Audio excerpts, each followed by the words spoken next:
Hello दोस्तों, rail मंत्री अश्विनी वैष्णव जी आज फिर से लाइव आए हैं। Railway NTPC group D exam को लेकर क्या कुछ कहे हैं, चलिए लाइव सुन लीजिए। छात्रों की जो भी समस्या है सभी समस्याओं की समाधान की जाएगी। बीते दिनों हमने देखा कि रेलवे में परीक्षाओं की भर्ती में अनियमितता के आरोप को लेकर बिहार के कुछ शहरों में कुछ छात्रों का विरोध प्रदर्शन देखने को मिला। ये विरोध प्रदर्शन कुछ जगहों पर थोड़ा हिंसक भी हुआ। इसको लेकर सवाल उठे, रेलवे की तरफ से तमाम बातें की गई, संवाद किया गया और अपने आप में एक बहुत फैसला लेने के लिए कमेटी बना दी गई है। साथ ही साथ कई प्रकार की जो ग्रीवांसेस की बात छात्रों की ओर से की जा रही है उसके लिए खुद रेल मंत्री सामने आए तो उन्होंने भी प्रेस कॉन्फ्रेंस की थी। और इस विशेष कार्यक्रम में बहुत ही खास मेहमान देश के रेल मंत्री अश्विनी वैष्णव जी हमारे साथ मौजूद। सर, बहुत स्वागत है दूरदर्शन न्यूज़ पे। शुक्रिया आप हमारे लिए वक्त निकाल लें। लेकिन महत्वपूर्ण सर चीज़ यही है कि जो हमने छात्रों के अंदर रोष देखा है, वो सड़क पे उतरे हैं। उनको लगता है कि उनके हिस्से का जो हक है वो उनका शायद चला गया है। ऐसे छात्र जो अपने आप में परेशान हैं और सड़क पे उतर आए हैं, क्या उनके लिए उनको फौरी तौर पे आप कहेंगे और किस प्रकार से रेलवे उनके तमाम ग्रीवांसेस कंसर्न्स को ध्यान रखते हुए आगे कदम उठाएगा? मैं अपने सभी छात्र मित्रों से एक निवेदन करना चाहूँगा कि आपकी जो ग्रीवेंसेस हैं, आपके जो कंसर्न्स हैं, आपके जो पॉइंट्स हैं, उसको हम अति संवेदनशीलता के साथ हैंडल करेंगे। ऑलरेडी इसके लिए जो कमेटी बनी है, इस कमेटी ने ऑलरेडी रिप्रेजेंटेशंस रिसीव करना चालू कर दिया है। जितने आरआरबी के सीनियर ऑफिसर्स हैं उन्होंने ऑलरेडी अपने स्टूडेंट्स के कई ग्रुप्स के साथ आज भी मीटिंग्स की हैं। कई हज़ारों बच्चों ने आज रिप्रेजेंटेशन दिया अपना। तो मैं आपसे ये विश्वास दिलाता हूँ आपको कि आप किसी की भी बातों में ना आए, कोई भी भ्रम में ना आए। कोई भी बात अगर कोई भी कह रहा है, मैं आपका भाई हूँ, मैं आपके साथ हूँ और किसी भी तरीके से हम इन सब समस्याओं का समाधान करेंगे और अति संवेदनशीलता के साथ करेंगे। प्रधानमंत्री श्री नरेंद्र मोदी जी ने इतनी उदारता के साथ इतनी सारी वैकेंसीज दी हैं, तो हम उसमें किस तरह से हमारे नौजवान साथियों को फ़ायदा मिले, बेनिफिट मिले, वो हमारा कर्तव्य है, हम उसको निभाएंगे। जी सर, दूरदर्शन के माध्यम से देश पूरा आपको सुन रहा है और छात्र खासतौर से जिन्होंने इस परीक्षा में अप्लाई किया तो उनके मन में भी इस प्रकार का सवाल है कि क्या अब जब एक कमेटी बन गई है, क्या एक कंप्लीट सोल्यूशन इस कमेटी के माध्यम से आ पाएगा, वो भी टाइम बाउंड मैनर में? उसको लेकर आप क्या कहना चाहेंगे? देखिए, मुद्दे इसमें क्या है, हम थोड़ा सा अगर बारीकी से देखें, सबसे पहली बात आती है कि संख्या 1,25,00,000 के आसपास एप्लीकेंट्स। तो उसको इतने बड़े एग्ज़ाम को सही तरीके से कराना, वो अपने आप में रेलवे के सभी कर्मचारियों ने मिलके, आरआरबीज़ ने, सब ने मिलके, और छात्रों का भी धन्यवाद कि उन्होंने इसमें पूरा सहयोग दिया। जिस तरह से एकदम सुचारू तरीके से एग्ज़ाम हुआ, कहीं पे कोई कंप्लेंट नहीं आई। नंबर ऑफ वैकेंसीज के अगेंस्ट कितने को शॉर्टलिस्ट करना है, वो एक पुरानी प्रथा है, वो हमेशा से नियम चला आ रहा है। 2015 से पहले 10 गुने होता था। 10 गुने होने से बहुत कम लोगों को चांस मिलती थी। मोदी जी ने आके 2015 में आने के बाद में इसको 15 गुना किया पहले, फिर 2019 में इसको 20 गुना किया, यानी अधिक से अधिक छात्रों को वैकेंसी के अगेंस्ट चांस मिले मेन एग्ज़ाम देने का। तो ये एक से, अब इसमें मुद्दा क्या आया? मुद्दा ये आया कि 20 गुना वैकेंसी के हिसाब से अगर हम कैलकुलेशन करें तो एग्जैक्टली 35,000 के अगेंस्ट 7 लाख बच्चे शॉर्टलिस्ट हुए हैं। अब हर एक कैटेगरी में कैटेगरी वाइज अगर हम देखें तो लेवल 2 की कैटेगरी 5,663 के अगेंस्ट 1,13,000, 20 गुना हुआ। लेवल 3 में 4,940 के अगेंस्ट 98,833, 20 गुना हुआ। तो कैटेगरी वाइज भी एकदम करेक्ट है नियम के हिसाब से। अब इश्यू क्या है कि कई बच्चों ने एक से अधिक कैटेगरी में compete किया है जी, और उसमें शॉर्टलिस्ट भी हुए। तो शॉर्टलिस्ट होने के कारण ओवरऑल 7 लाख यहाँ नंबर आता है। लेकिन जो छात्रों का कहना है कि जो बच्चे एक से ज़्यादा कैटेगरी में compete करके, उनको आप सिर्फ एक ही गिनिए।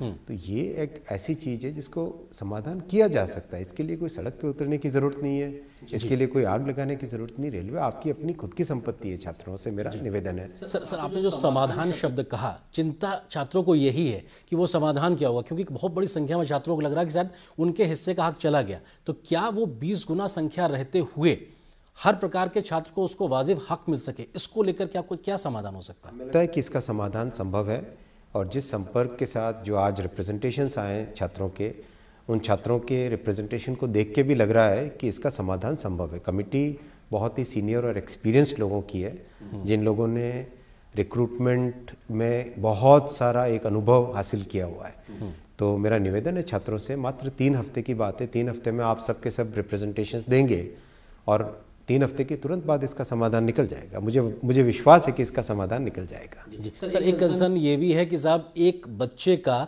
एक से ज़्यादा जगह पे उसका नाम दर्ज है, जो 20% ज़्यादा या 20 गुना ज़्यादा आपने कहा कि जिन बच्चों को उस लिस्ट में एक तरीके से उनका नाम आया है, तो ये एक बच्चों को तर्क दिया जा रहा है, बच्चे तर्क इस बात को दे रहे हैं कि साहब ये उनके साथ अन्याय है क्योंकि एक व्यक्ति का नाम एक से ज़्यादा जगह है। तो ऐसे में वो अप्लाई या ज्वाइन तो एक ही जगह करेगा, लेकिन उसका नाम ज़्यादा होने से किसी और का हक मारा जा रहा है। ये एक क्या तकनीकी इशू है और इसका समाधान कैसे होगा? देखिए, हमारी संवैधानिक व्यवस्था में 2 चीज़ें बहुत इंपॉर्टेंट हम सबको समझने की है। पहली कि हम किसी भी परीक्षा में हमेशा मिनिमम क्वालिफिकेशन प्रिस्क्राइब करते हैं, मैक्सिमम क्वालिफिकेशन प्रिस्क्राइब नहीं कर सकते। जी। पहला तो इसका मतलब ये हुआ, अगर कहीं पे 10+2 क्वालिफाइंग क्राइटेरिया है, उसमें अगर एक कोई ग्रेजुएट बच्चा अगर अप्लाई करता है तो हम उसको रोक नहीं सकते, राइट। पहला ये। दूसरा, हम किसी भी छात्र को एक से अधिक परीक्षाओं में बैठने से नहीं रोक सकते, क्योंकि ये सबका हक है, ये कॉन्स्टिट्यूशनल राइट है कि मैं जितनी अपॉर्चुनिटीज़ मुझे मिले हर एक अपॉर्चुनिटी में मैं ट्राई करूं। ये सभी का एक रहता है, हम भी उसी प्रक्रिया से गुजरे हैं, हमने देखा है ये तकलीफ़ क्या होती है, ये दर्द क्या होता है, इसमें किस तरह से मानसिक तौर पे जो पेन होता है, जो टेंशन रहता है, जो एंग्जाइटी रहती है, वो मैं समझ सकता हूँ, बहुत अच्छे से समझ सकता हूँ। तो क्या इसका एक तार्किक, लॉजिकल और लीगल सॉल्यूशन निकल सकता है? मेरा मानना है हाँ, निकल सकता है सॉल्यूशन। सर एक बिल्कुल एक लेमन लैंग्वेज में ये तर्क दिया जा रहा है कि साहब 10वीं जो 12वीं पास बच्चों के लिए जो एग्ज़ाम कंडक्ट किया गया तो उसमें ग्रेजुएशन के बच्चे जब आएंगे तो वो बेहतर करेंगे और ऐसी स्थिति में उनका हक कहीं ना कहीं शायद चला जाएगा। ये बिल्कुल एक साधारण सी समझ पाने वाली, कही जा सकने वाली बात है। ये लगातार बड़ी संख्या में छात्र कह रहे हैं, ऐसे छात्रों को आप क्या कहेंगे? मैं कह रहा हूँ कि आपका रिप्रेजेंटेशन हमारे पास आ रहा है, आज ही आना चालू हो गया है। कमेटी ने ऑलरेडी फंक्शनिंग चालू कर दी है। कमेटी कल बनी, आज से फंक्शनिंग चालू कर चुकी है, कल से ही चालू कर दिया था फंक्शनिंग। आरआरबी सभी छात्रों के साथ मिलना चालू कर दिया ऑलरेडी। रिप्रेजेंटेशंस कितने सारे रिसीव हो चुके हैं, तो मुझे पूरा विश्वास है कि इसका सोल्यूशन निकलेगा। जी सर, महत्वपूर्ण चीज़ ये भी है कि किस तरीके से आप ये कह रहे हैं 3 सप्ताह तक एक समय, एक विंडो खोल के रखी है कि आपको वो अपने आप में देना है। महत्वपूर्ण चीज़ ये भी है कि अब जब 3 सप्ताह का समय है, आपने एक टाइम बाउंड तरीके से आगे बढ़ने की बात करी है, तो क्या ये 3 सप्ताह अपने आप में पर्याप्त होगा? कई छात्र इस बात को लेकर भी कह रहे हैं कि जब आपको इतना लंबा वक्त लग गया इस पूरी प्रक्रिया को कंडक्ट करने में, एग्जाम कंडक्ट करने में, तो क्या 3 सप्ताह में आप इतना बड़ी प्रक्रिया को फिर से कंडक्ट कर पाएंगे? कि 1,25,00,000 लोगों का एग्ज़ाम लेना कोई छोटी बात नहीं होती है। जी। आप देखिए, बड़े बड़े एग्ज़ाम अगर हैं, यूपीएससी का एग्ज़ाम, जेई का एग्ज़ाम, इन सब एग्ज़ाम में संख्या लाखों में ही होती है। ये 1 करोड़ से ज़्यादा का है और उसको भी ढंग से कराना, एकदम बिल्कुल फेयर वे में कराना, ट्रांसपेरेंट वे में कराना, डेफिनेटली एक बड़ा काम होता है। ये मेरे ख्याल से सब बच्चे भी समझते हैं। मुझे बच्चों ने, किसी ने, मतलब जो मुझे फीडबैक मिला, जितना मेरा संपर्क हुआ और जो संवाद हुआ, उससे जो समझ में आया कि कंप्लेंट वहाँ नहीं है, मुद्दे 2 हैं। एक मुद्दा जो अभी आपने 20 टाइम्स वाला बोला, दूसरा मुद्दा है ग्रुप डी का, कि आप इसको सिंगल फेज करेंगे या डबल फेज करेंगे। तो डबल फेज के पीछे सोच ये थी कि 1,25,00,000, उसमें भी 1,35,00,000 या 1,15,00,000 के आसपास एप्लीकेशन है, 1 करोड़ से अधिक है। तो उससे इतने बड़े एग्जाम में यूनिफॉर्मिटी कैसे लाए? आज मान लीजिए मैं अगर प्रीलिम एग्जाम दे रहा हूँ, उस दिन अगर मेरी तबीयत थोड़ी कमज़ोर रही, तो उस दिन मैं एग्ज़ाम ढंग से परफॉर्म नहीं कर पाया, तो मेरे पास कम से कम एक और चांस होना चाहिए मेन एग्ज़ाम के टाइम में ढंग से मेरिट में आ जाऊँ, राइट। ये थॉट प्रोसेस के साथ 2 स्टेज किया गया था। लेकिन जो पुरानी सिस्टम था जिसमें सिंगल स्टेज में किया जाता था, और अभी जो छात्रों का रिप्रेजेंटेशन है, उसका भी एक समाधान निकल सकता है। ये कोई बहुत बड़े ऐसे मुद्दे नहीं है जिन मुद्दों पे सड़क पे उतरना पड़े। सड़क पे उतरे हुए छात्र ये भी कह रहे हैं कि जो सेकंड फेज में आपको जो प्रक्रिया अपनानी थी, आपने पहले ही फेज में अपना ली, इसकी वजह से भी उनको दिक्कतें पेश आ रही हैं। ऐसा नहीं है, सेकंड फेज फर्स्ट फेज तो दोनों ही कंप्यूटर बेस्ड टेस्ट होते हैं। आजकल तो वैसे भी एग्जाम सारे कंप्यूटर बेस्ड टेस्ट हैं, तो एकदम फेयर और रीजनेबल और ट्रांसपेरेंट तरीके से वो तो। जी सर, चूंकि इतना बड़ा एग्ज़ाम आपने कंडक्ट कराया, इसमें 1.25 करोड़ के आसपास एप्लीकेंट उसमें आए, और उस एग्ज़ाम को कहीं से भी कोई पेपर लीक की खबर नहीं आई, कहीं से इस प्रकार कोई खबर नहीं आई कि साहब इस प्रकार की कोई दिक्कत हुई है एग्ज़ाम कंडक्ट करने की, तब जबकि कोविड चल रहा था। इसको तो हर कोई अप्रिशिएट कर रहा है। किस प्रकार का वो एक बड़ा चैलेंज था जो आप उससे निकल आए, लेकिन इस प्रकार की छोटी छोटी चीज़ों को लेकर अब दिक्कतें पैदा हो रही हैं? देखिए, जब इतनी कठिन परिस्थितियों में भी इतना डिफ़िकल्ट एग्ज़ाम कर लिया है, तो इस प्रॉब्लम को भी सॉल्व करेंगे, आप निश्चिंत रहिए। और छात्रों को भी मैं कहता हूँ कि आप छात्र भाइयों को मैं कहता हूँ कि निश्चिंत रहिए, आप इसका सॉल्यूशन निकलेगा। जी सर, हमने देखा कि जो छात्र सड़क पे उतरे थे और उसके बाद में उनके साथ में पुलिस की कार्रवाई भी हुई, इसको लेकर भी बहुत ज़्यादा खबरें बनी, उस सबको लेकर रेलवे की संपत्ति का नुकसान भी हुआ। आप इस पूरे घटनाक्रम को किस तरीके से देखते हैं? क्या ये एक टाली जा सकने वाली एक स्थिति हो सकती थी? मेरा मानना है कि देखिए, कॉन्स्टिट्यूशनल व्यवस्था में हमें फंडामेंटल राइट्स पे हम बात करते हैं, लेकिन हमें अपनी खुद की स्वयं की ड्यूटी को भी देखना पड़ेगा। हम सभी नागरिकों को अपनी ड्यूटी को भी देखना पड़ेगा। पब्लिक प्रॉपर्टी को बचाना, चाहे रेलवे हो, सड़क हो, कोई भी ऑफिस हो, कुछ भी हो, सड़क, एक स्ट्रीट लाइट भी हो, बचाना वो हमारी फंडामेंटल ड्यूटी भी है। मैं नहीं मानता कि हम देश में जब देश का निर्माण कर रहे हैं, तो इस देश के निर्माण में हम सबको अपना रोल लगाना पड़ेगा। भगवान राम ने जब सेतु बनाया तो वो गिलहरी का भी एक रोल था। तो हम सबको अपना रोल तो करना ही पड़ेगा। हम ये नहीं कह सकते कि हमारी एक ग्रीवेंस है तो हम कानून को हाथ में ले लेंगे, ये ऐसा नहीं होना चाहिए।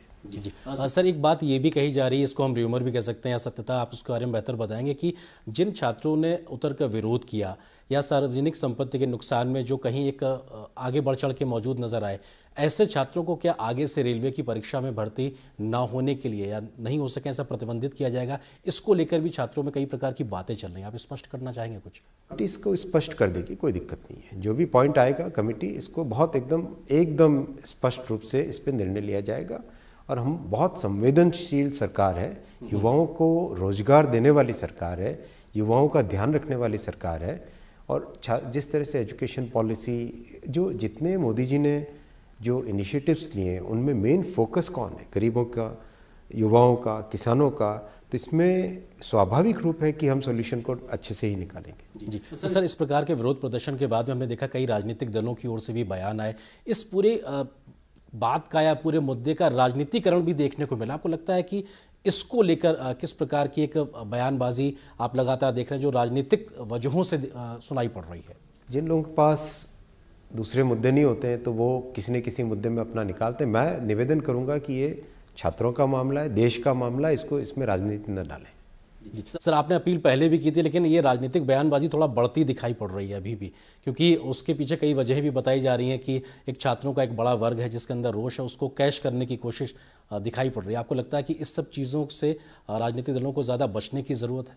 मुझे विश्वास है कि छात्रों को मेरे द्वारा, मैं सब उन छात्रों को आज एक बार फिर निवेदन करता हूँ,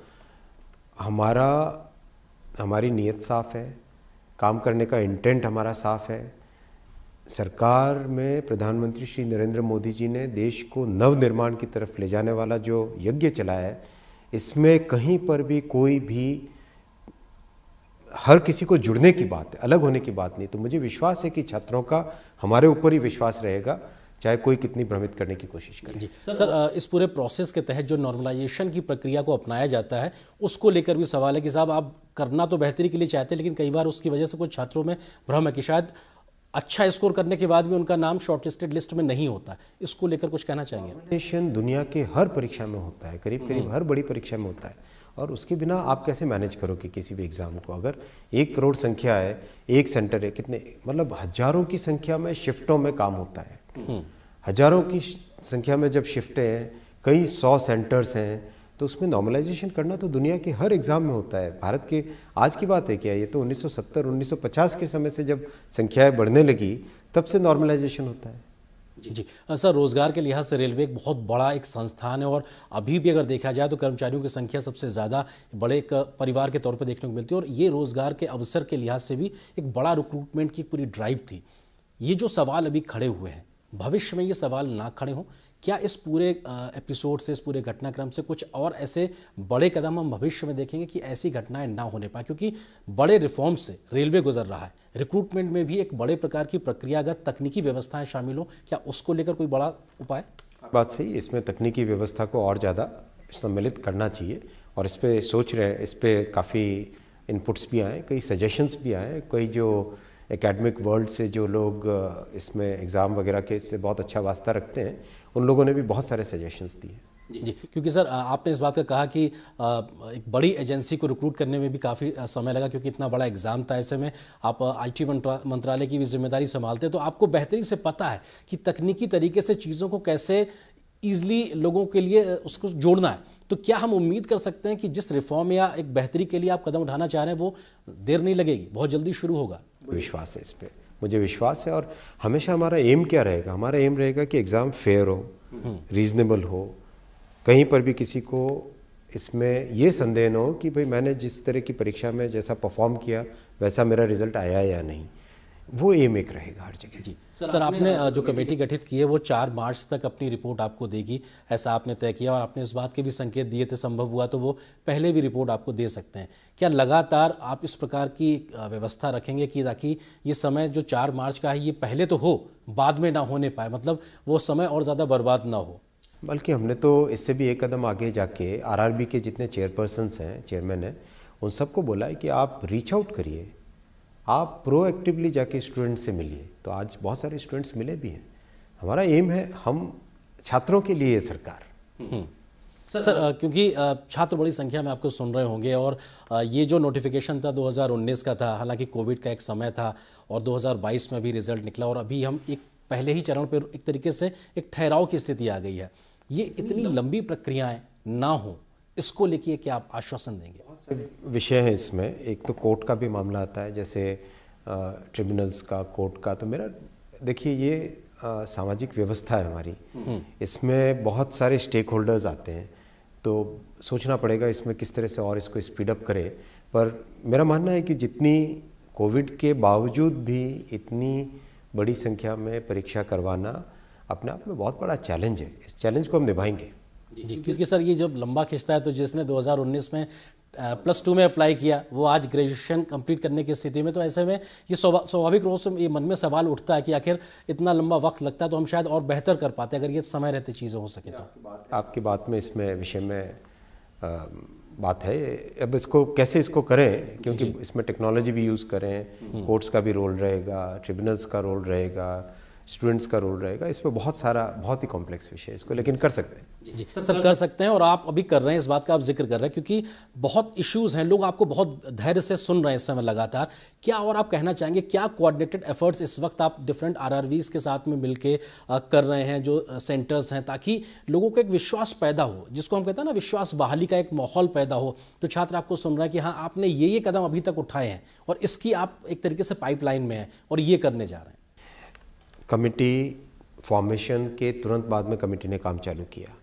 आरआरबीज के जितने चेयरपर्सन है वो प्रोएक्टिवली अपनी तरफ से जाके स्टूडेंट्स को रीच आउट कर रहे हैं कि आपका जो भी पॉइंट है, आप अगर ईमेल में नहीं देना चाहते, रिटन रिप्रेजेंटेशन देना चाहते हो तो रिटन दे दो, ओरल रिप्रेजेंटेशन देना चाहते हो तो ओरल ले लो, हम लिख के नोट करके रख लेंगे।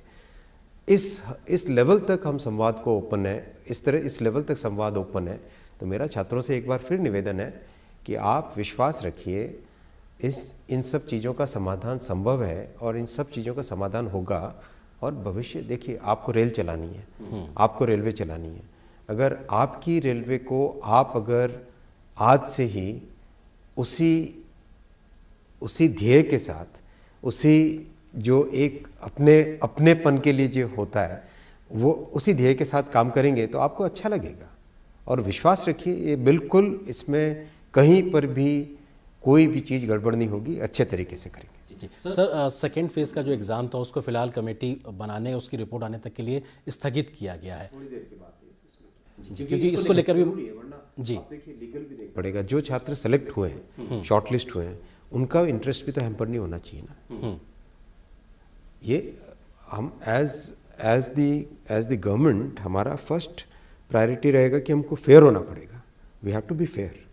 तो जो लोग सेलेक्ट हुए हैं उनका इंटरेस्ट भी हैम्पर ना हो, वो भी तो देखना पड़ेगा ना। जी, क्योंकि जो आप सेलेक्ट हुए हैं उनका इंटरेस्ट हैम्पर ना हो, इस बात को लेकर भी दूसरी तरफ से भी ये तर्क दबी जबान से ये आ रहा है कि साहब ऐसा ना हो कि अब एक दबाव में इस प्रकार की कोई प्रक्रिया अपनाई जाए जिनमें जो छात्र पहले लिस्ट में आए हैं उनका नंबर के साथ में कंप्रोमाइज हो। बिल्कुल एकदम फेयर वे में करेंगे, कम से कम वो आश्वस्त रहे। 100% पक्का आश्वस्त रहे। बिल्कुल पक्का। सर, एक अंतिम एक सवाल आपसे यही कि जो छात्र उतरे थे विरोध प्रदर्शन के लिए, अब वो आगे ना उतरें, बैठें और इंतजार करें लास्ट में आप उनसे क्या एक अपील करना चाहें, क्योंकि राजनीति भी बहुत देखने को मिल रही है, भले आप बहुत राजनीतिक कमेंट नहीं करना चाह रहे हैं, बट फिर भी इसमें राजनीति करने की भी कोशिश साफ तौर पे दिखाई पड़ रही है।